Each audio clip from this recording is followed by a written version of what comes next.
হরে কৃষ্ণ। আজ আমরা আমাদের এই পুঁইশাক বাগান থেকে পুঁইশাক তুলবো এবং তারপর রান্না করব।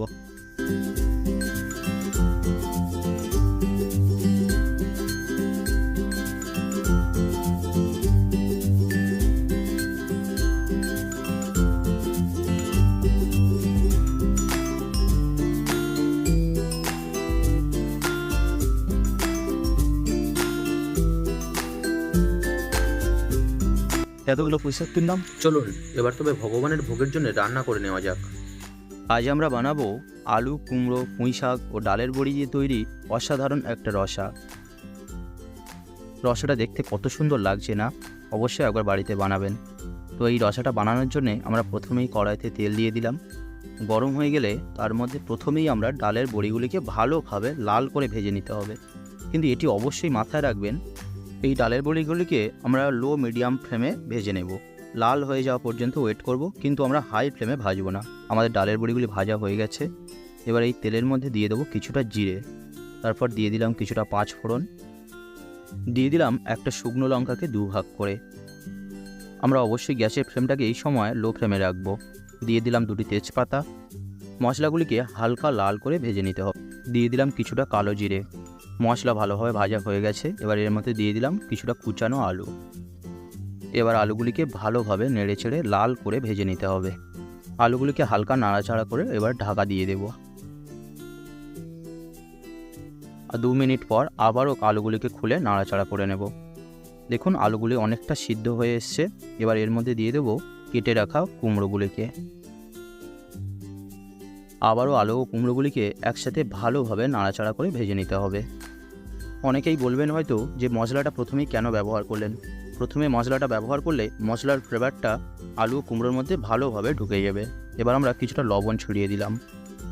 আবারও কিছুক্ষণ নাড়াচাড়া করে আবার ঢাকা দিয়ে কিছুক্ষণের জন্য রেখে দেব।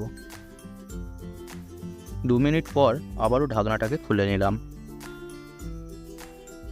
আবারও নাড়াচাড়া করে নেব ভালোভাবে।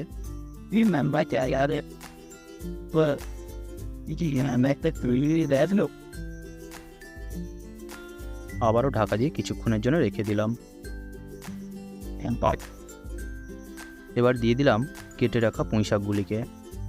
এই পুঁইশাকগুলি আমাদের বাড়িতে চাষ করা পুঁইশাক। এর মধ্যে সার বা অন্য কিছু ব্যবহার করা হয় না।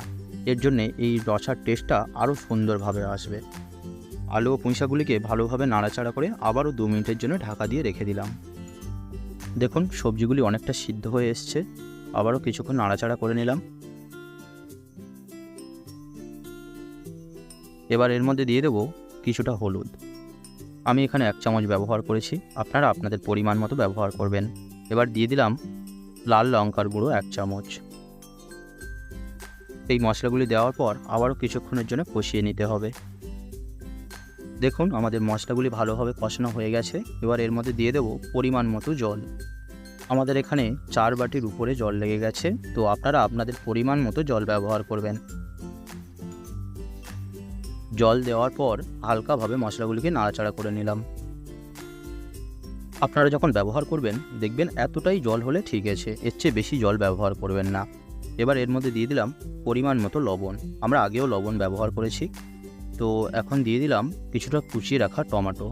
আমরা টমেটোগুলিকে আগে ব্যবহার করিনি, এর কারণ টমেটোগুলি আগে দিয়ে দিলে এর যে ফ্লেভারটা সেটা নষ্ট হয়ে যাবে।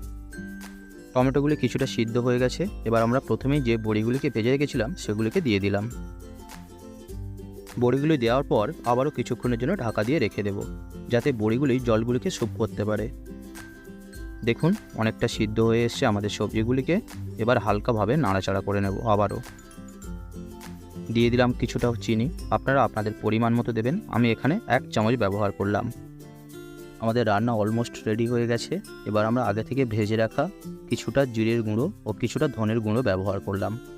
এখানে আমরা জিরের গুঁড়োটাকে বেশি ব্যবহার করছি ও ধনের গুঁড়োটাকে একটু কম ব্যবহার করব। এই মশলাগুলি ব্যবহার করার পর হালকা হাতে ভালোভাবে নাড়াচাড়া করে নিতে হবে। আমাদের রসা কমপ্লিট হয়ে গেছে। দেখুন কত সুন্দর কালার এসছে না? তো আপনারা একবার অবশ্যই বানিয়ে দেখবেন। আর কেমন লাগলো অবশ্যই কমেন্ট বক্সে জানাতে ভুলবেন না। তো এটি আমাদের রসার ফাইনাল লুক। উপর থেকে আমরা কিছুটা জিরের গুঁড়ো ছড়িয়ে দিয়ে এটিকে ভোগ লাগাতে নিয়ে যাব। হরে কৃষ্ণ।